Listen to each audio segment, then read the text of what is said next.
বন্ধুরা, আসসালামু আলাইকুম। আজ আমরা বের হয়েছি প্রকৃতির রাজ্য সিলেট থেকে আরেক সুন্দর জায়গা সুনামগঞ্জের উদ্দেশ্যে। চারপাশে সবুজ পাহাড়, চা বাগান আর খোলা আকাশ ভ্রমণের শুরুটাই মন ভালো করে দেয়।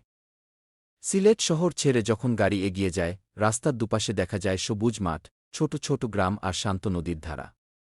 শহরের কোলাহল ধীরে ধীরে পেছনে পড়ে থাকে, আর সামনে খুলে যায় এক নিরিবিলি প্রকৃতির গল্প।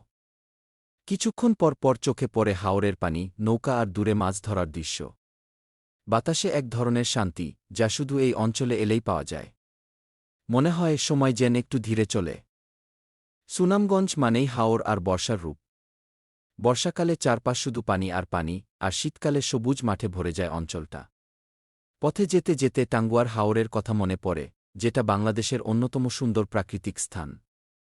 যখন সুনামগঞ্জ শহরে পৌঁছাই, তখন মনে হয় যেন অন্য এক জগতে চলে এসেছি। এখানকার মানুষ খুব সহজ-সরল, অতিথিপরায়ণ।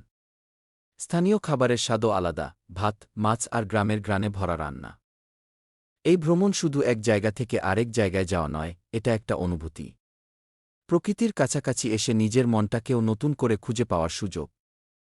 যারা শহরের ব্যস্ততা থেকে একটু শান্তি চান, তাদের জন্য সিলেট থেকে সুনামগঞ্জ ভ্রমণ হতে পারে দারুণ একটা অভিজ্ঞতা।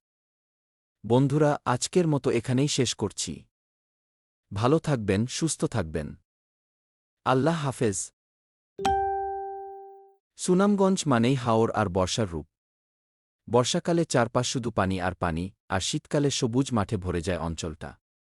পথে যেতে যেতে টাঙ্গুয়ার হাওরের কথা মনে পড়ে, যেটা বাংলাদেশের অন্যতম সুন্দর প্রাকৃতিক স্থান। যখন সুনামগঞ্জ শহরে পৌঁছাই, তখন মনে হয় যেন অন্য এক জগতে চলে এসেছি। এখানকার মানুষ খুব সহজ-সরল, অতিথিপরায়ণ। স্থানীয় খাবারের স্বাদও আলাদা, ভাত, মাছ আর গ্রামের ঘ্রাণে ভরা রান্না। এই ভ্রমণ শুধু এক জায়গা থেকে আরেক জায়গায় যাওয়া নয়, এটা একটা অনুভূতি। প্রকৃতির কাছাকাছি এসে নিজের মনটাকেও নতুন করে খুঁজে পাওয়ার সুযোগ। যারা শহরের ব্যস্ততা থেকে একটু শান্তি চান, তাদের জন্য সিলেট থেকে সুনামগঞ্জ ভ্রমণ হতে পারে দারুণ একটা অভিজ্ঞতা। বন্ধুরা, আজকের মতো এখানেই শেষ করছি। ভালো থাকবেন, সুস্থ থাকবেন। আল্লাহ হাফেজ।